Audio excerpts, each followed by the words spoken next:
Welcome to Lesson 4, Part 1 of our interactive notes. Okay, so if we look in our table of contents, Lesson 4, Expanded Form, Number Names, Base 10 Numerals. That's pages 11 and 12. So let's turn to pages 11 and 12.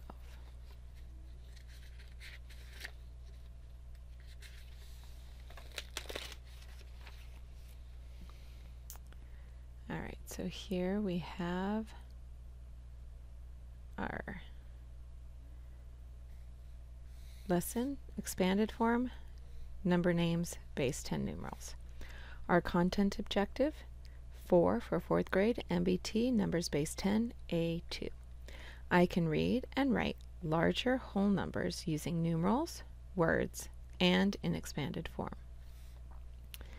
Language objective, I can use place value to write expanded form, base 10 numerals, and I can use words to write number names. Social objective, I can work with others to create models to show the importance of different number forms. Okay, expanded form is a way to write a number to show the value of each digit of the number. So the 2 is really, this digit really stands for 200 because it's in the hundreds place. This 4, since it's in the tens place, is really 40, and the 7 in the ones place is 7. So this would be expanded form.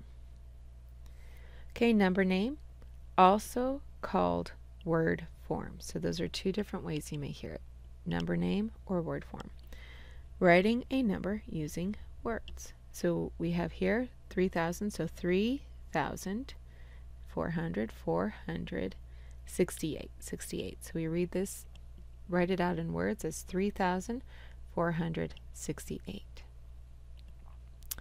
Base 10 numerals, also called standard form, because this is the way we usually write our numbers.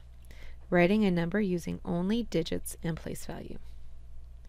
So 237, this digit of 2 stands for 200, the 3 stands for 30, and the 7 is just 7.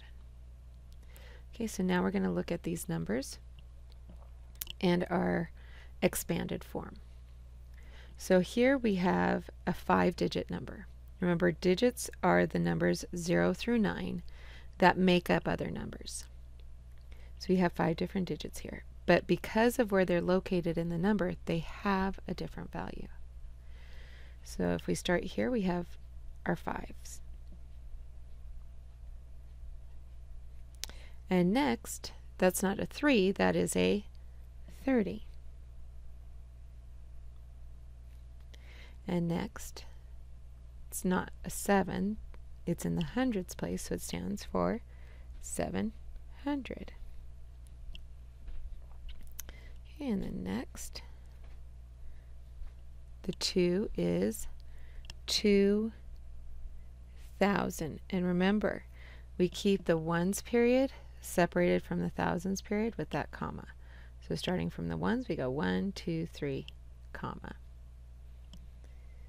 And then the last digit of 6 is in the 10,000s place, so it is 60,000. So 1, 2, 3, comma, and then there's that 60. So 62,735 in expanded form is 60,000 plus 2,000 plus 700 plus 30 plus 5. Okay, we're going to do the same thing with this number. So we start with 7 because it's in the ones place. 2 is in the tens place, so we have 20. Then we have 8 in the hundreds place, 800. Okay, and then we have a 1 in the thousands place, so we get 1,000. And then we have a 9 in the 10,000s place, so we get 90,000.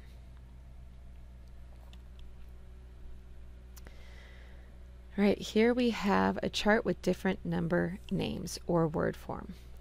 So 1 in Word is written this way. 2, 3, 4.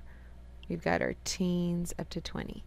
From 21 to 99, you have a hyphen in between the tens and the ones. It only happens between 20 and 99. So 21 has a hyphen, 35 has a hyphen, 99 has a hyphen. But these are the ones that you spell.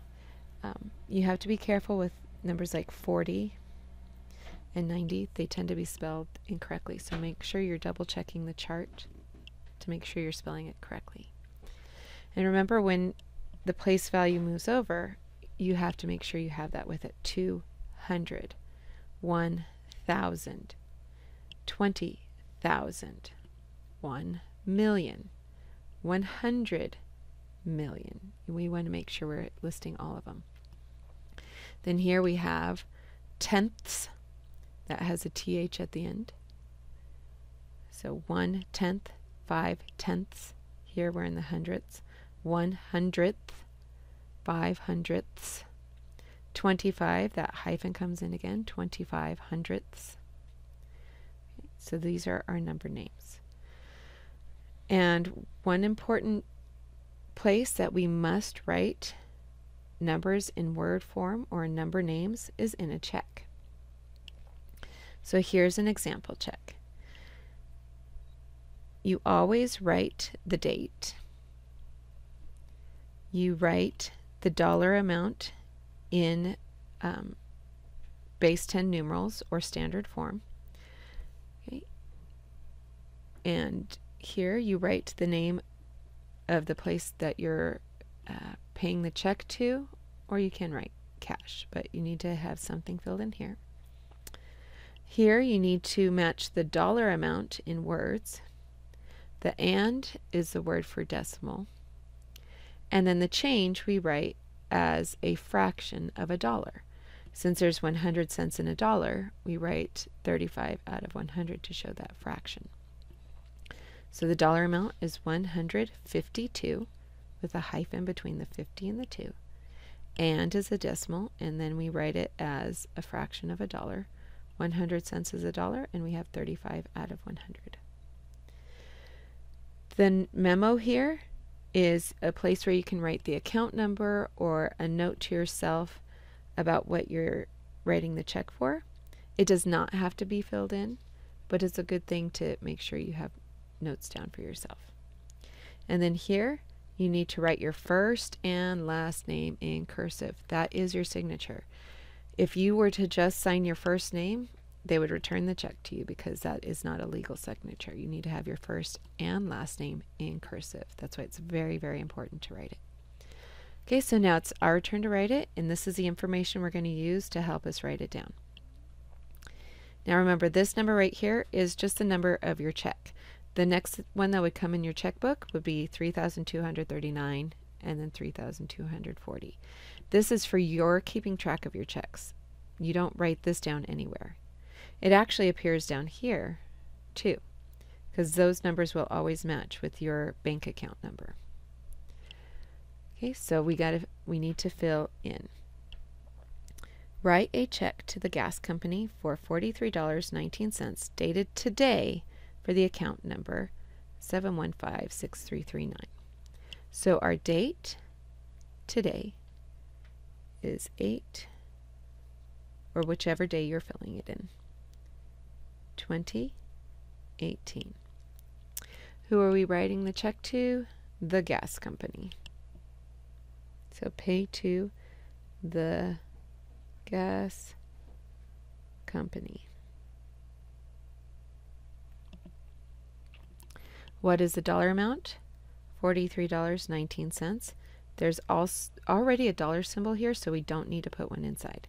But we want to put the number as close to the edge of the box as we can so nobody can sneak in any numbers in front of it and try to take any of your money. So $43, we put a decimal, and 19 cents.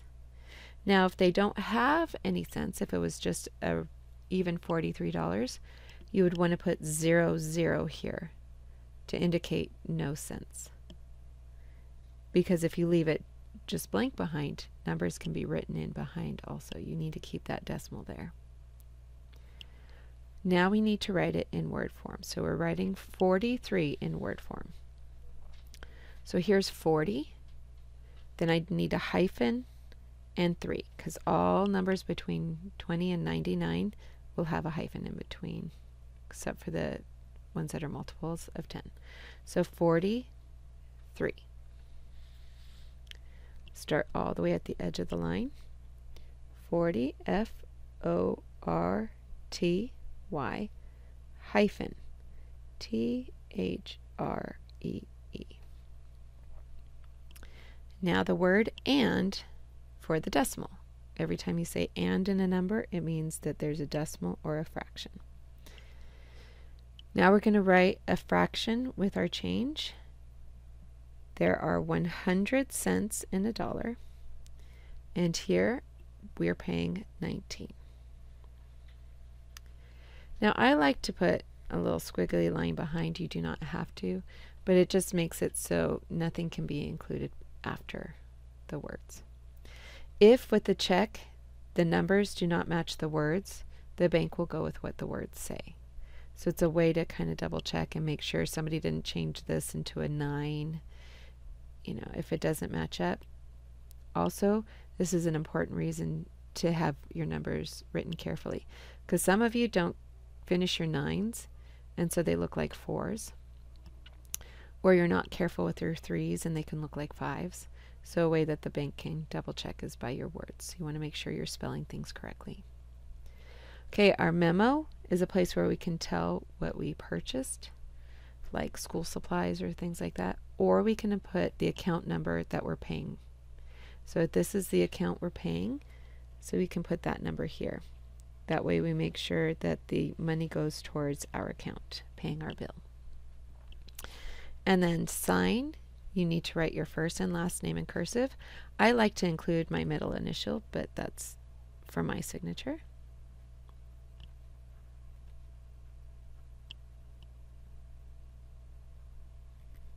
Okay, so you want to write your first and last name in cursive. Try to get it so it fits on that line. So as the year goes along, you want to keep getting your signature so it can fit on the line.